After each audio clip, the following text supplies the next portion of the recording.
तो वसुधा सीरियल में ना अब तक का सबसे बड़ा तूफान आने वाला है।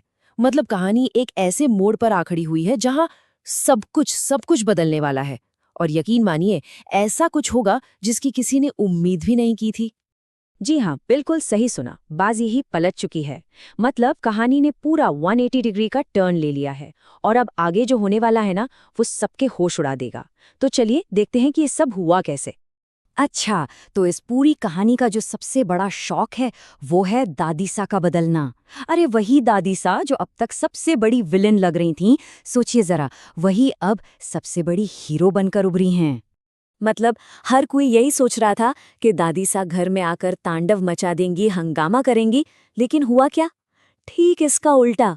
उन्होंने तो देव और वसुधा का साथ देकर हर किसी को, खासकर अपने दुश्मनों को, बुरी तरह चौंका दिया है। और बस यही वो मोड़ है जो पूरी कहानी का रुख बदल रहा है। लेकिन एक मिनट, दादी साग का ये साथ कोई मामूली बात नहीं है। वो एक बहुत ही खास मिशन पर हैं। और वो मिशन क्या है? मिशन है परिवार के सबसे बड़े दुश्मन का पर्दाफाश करना। और शक की सुई बिना इधर उधर घूमे सीधी जाकर रुकती है करिश्मा पर।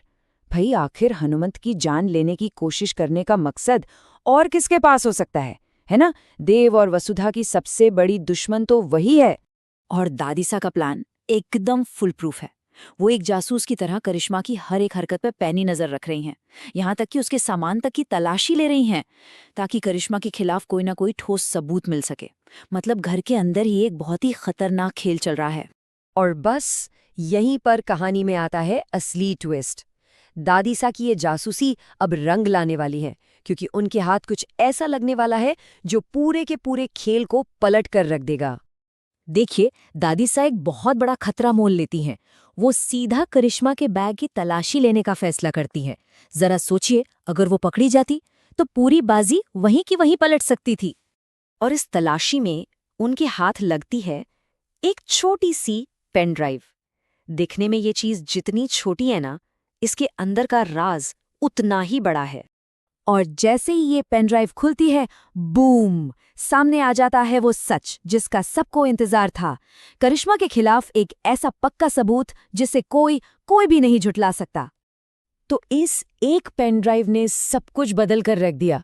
दादीसा का मिशन कामयाब हो गया, देव के हाथ में ब्रह्मास्त्र लग गया और करिश्मा का खेल खत्म। या शायद अभी नहीं। पर रुकिए, कहानी इतनी सीधी भी नहीं है। सबूत मिलने की लड़ाई तो जीत ली गई है, ये बात सही है, पर असली जंग तो अब शुरू हुई है। तो यहाँ सबसे बड़ा सवाल ये उठता है कि भाई जब सारे सबूत हाथ में हैं, तो फिर करिश्मा का सच सबके सामने लाया क्यों नहीं जा रहा है? आखिर किस बात का इंतजार हो रहा है? इसका जवाब है करिश्मा की अपनी ताकत। अरे उसने घर में अपना ऐसा जाल बिछा रखा है, सत्ता जमा रखी है कि उसे निकालना कोई बच्चों का खेल नहीं। उसने जो रायता फैलाया है ना, उसे समेटने के लिए एक बहुत ही तगड़े और सधे हुए प्लान की जरूरत है।